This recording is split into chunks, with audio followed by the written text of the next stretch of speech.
Hi everyone, my name is Ronald Alan De Castro, a student of Bachelor of Science and Customs Administration.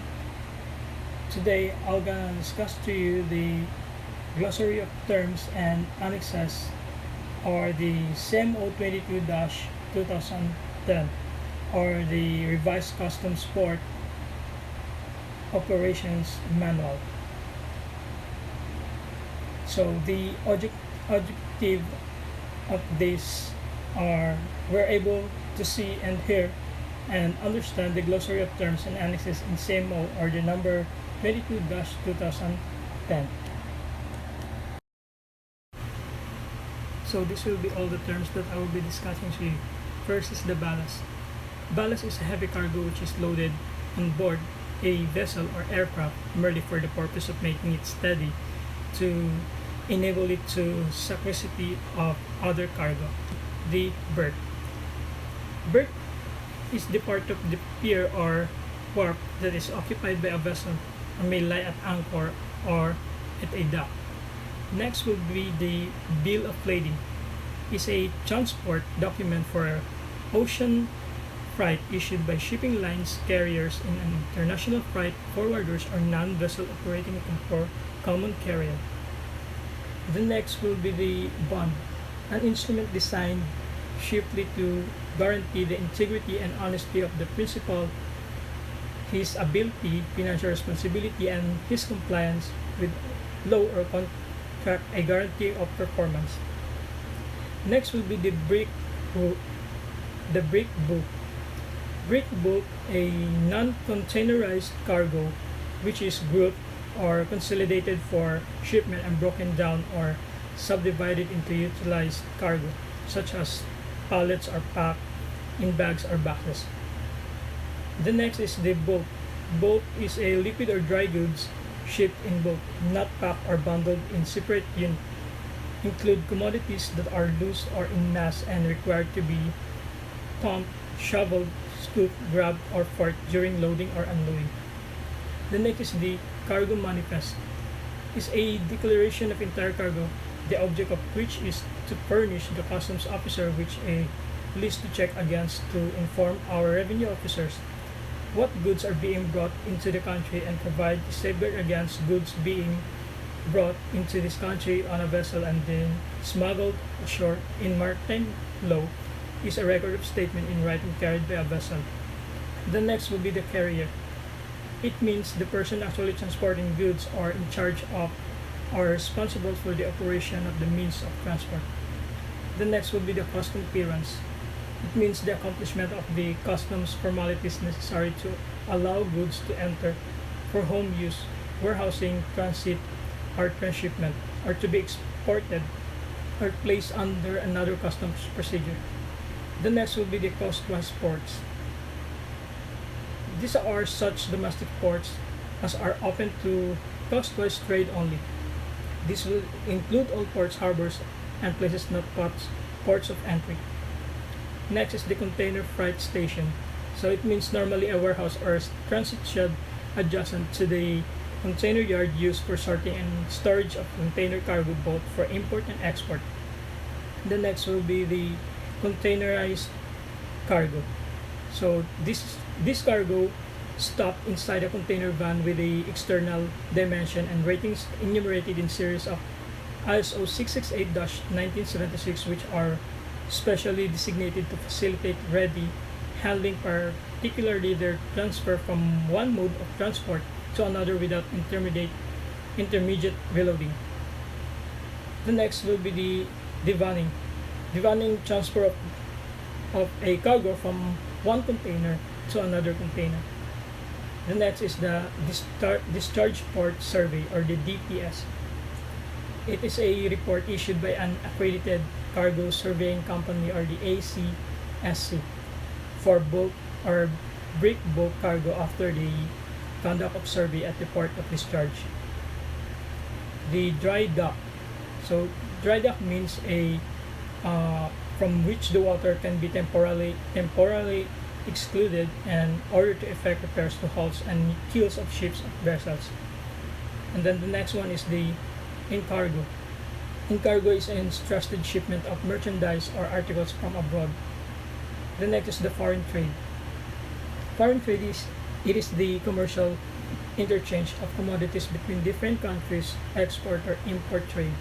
It is also synonymous with the foreign commerce, which is the trade between individuals or legal entities in different countries. The next is the hatch. Hatch is an opening in ship's deck through which cargo can be lowered. The last container, or the last. Next will be the last container load. It is a container loaded with cargoes belonging to more than one consignee and or covered by more than one bill of lading. The next is the load port survey. Load port survey is a report issued by an accredited cargo surveying company and imported into the Philippines. The report shall be submitted to the Bureau of Customs directly from the ACSC in a secure electronic format. So next is the moor. Moor means to secure a vessel alongside the berth by means of mooring ropes. And then the non-vessel operating common carrier are the NVOCC. So it means a person or including an international freight forwarder providing point-to-point international transport of shipments without operating or owning the means of transport of equipments. And the NVOCC deals with the shipper and issues its own transport document even though it commonly subcontracts the different stages of transport or to the vessel, aircraft or truck operators. The next is the port of entry. So port of entry is a domestic port to both foreign and coast-wise trade. This term includes principal ports of entry, subports of entry. A principal port of entry is the ship port of entry of the collection district. The next will be the transit. Is a permission granted by currently officials to a vessel or aircraft to hold intercourse with the port of the ship or aircraft complied with ports regulations. The next will be the quay, or let us say a landing place or pier, usually of solid construction where vessels berth to load or unload cargo. The next is the regular shipside permit, required of all cargoes which belong to the categories of regular shipside cargoes under the existing regulations. The next will be the stripping. Stripping is a unloading of all goods or cargoes from a container. The next will be the stopping. So stopping means filling the container with goods or the cargoes on it. And then the temporary shipside permit. It is a written authority to discharge cargoes of shipside and to lighter as per order of the collector of customs. The next will be the transit. So transit means the customs procedure under which goods are transported under custom control from one customs officer to another. The next will be transit cargo. So this article arriving at any port from another port or place noted in the carrier manifest and destined for transit or transshipment to another local port or to a foreign port. So the next will be the transshipment.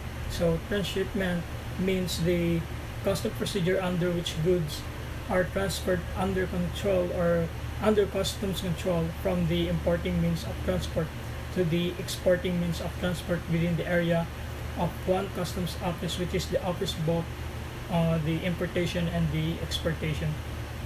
The last one will be the vessels. So the vessels also includes every sort of boat, craft, or artificial contrivance used or capable of being used as means of transportation on water. So the last will be the annexes.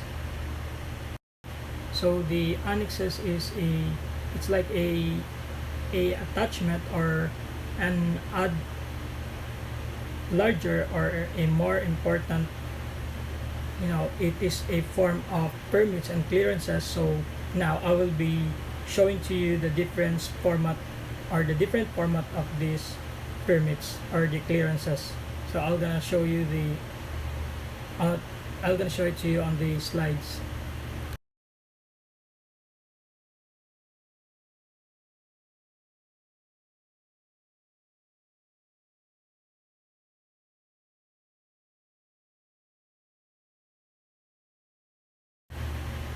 So that would be the end of my discussion about the glossary of terms and annexes, or let me say the CMO 22-2010, or known as the revised custom port operations and manual. Thank you.